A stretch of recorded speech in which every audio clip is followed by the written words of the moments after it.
Hello, today I'll be teaching how to do a transfer of a patient. I have my brother Brody here as a simulated patient. First we're going to start with the setup. We're going to pretend this is a commode or a wheelchair.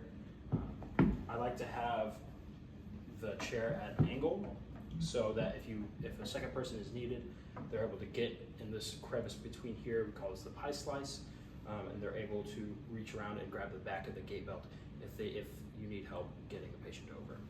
So first I'm going to have the patient sit on the side of the bed. So this is a little different gait belt than what you may be used to, but it's the same idea.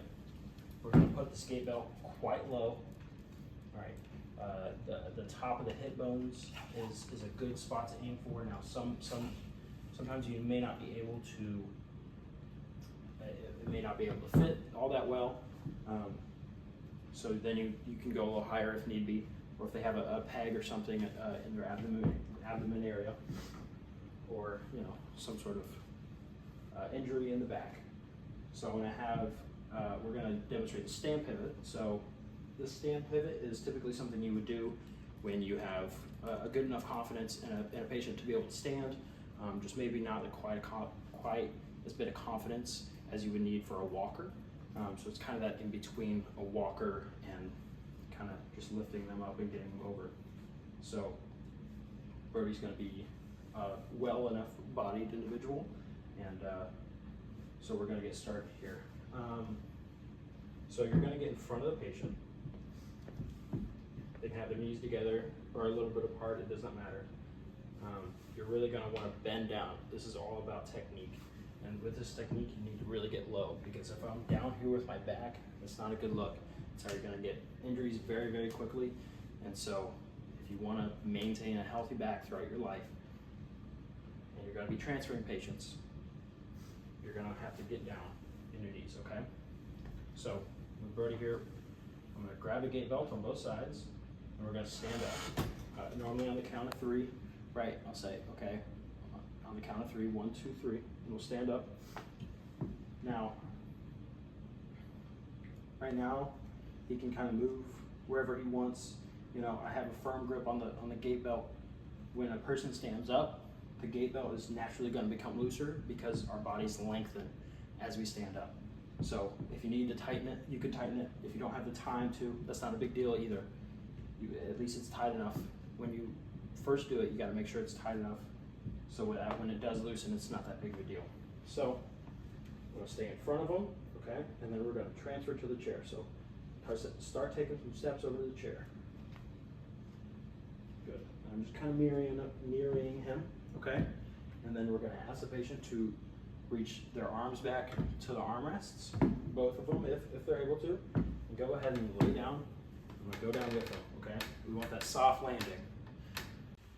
The next type of transfer is also a stand pivot, but this time the patient is going to be one-sided weakness. The ideal is for the patient's strong side to be going towards the transfer side. So the patient's going to transfer to the left. Ideally, the patient's right side would be the strong side. So for this, we're going to have Brody have his left arm and left leg be weak. So like the stand pivot, we're going to get in front again, but this time we're going to lock his knee right where his kneecap is. We're going to put our knee on either side like this. It may be a little uncomfortable for you or for them, but that's just the way it is. If you're a little shorter, let's say, and the patient's taller, and the top of the shin is still an ideal spot. So, but we're putting our knees there to prevent buckling, so that when we stand, and if they buckle, they're not going to fall. We have our knees right there. Also, when I stand up with the patient, I'm going to transfer to a one leg blocking here. So I'm going to block with my shin crossing his shin, so that way, again, I'm preventing the buckling of that knee. But when I first stand, I'm going to be using both knees. All right. Grab both hands on each side of the gate belt, and on a count of 3. Ready? 1, 2, 3. Good. Right.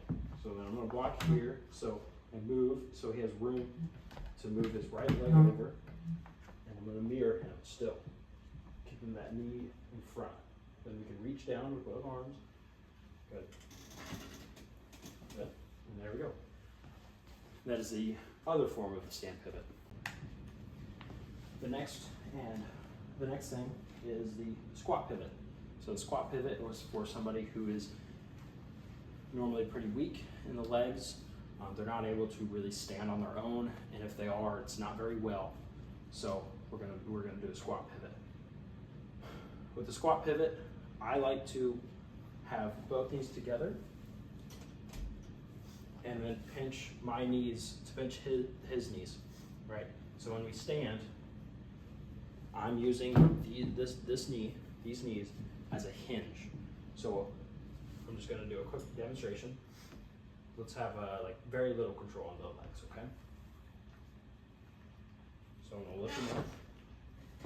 Right, here, you have like, you don't help me, okay? All right. So I'm able to kind of hold him here in this place, and I can move him around wherever I need to, right? You can sit back in.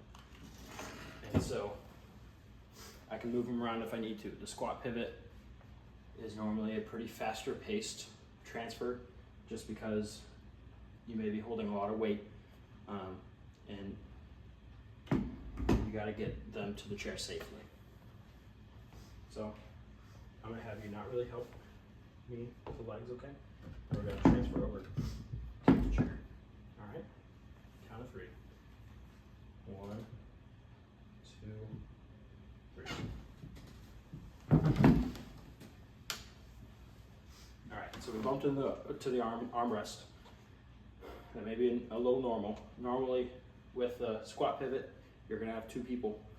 I do not have a second person, but otherwise, that second person would be right here in the slice, like I was talking about, right? And they're gonna help move the patient's hips. Maybe have a hand on the opposite side hips to get the patient over to the chair.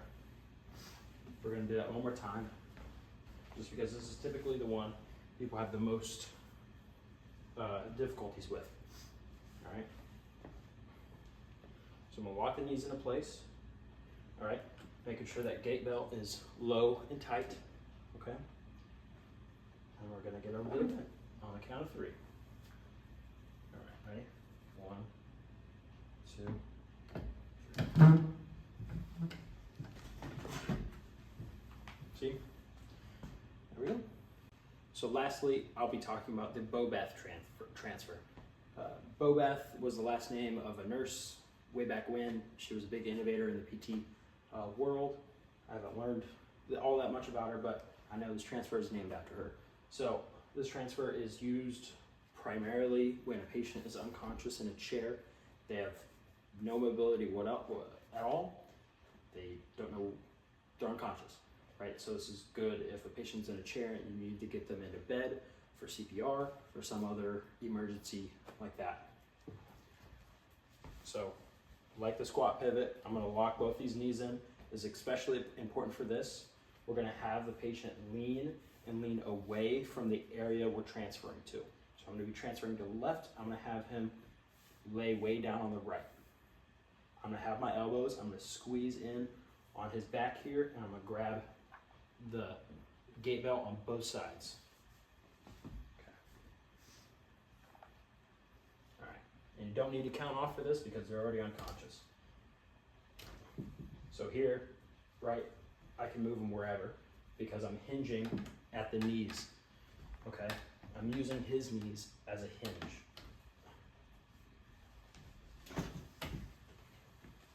That's a Bobath transfer.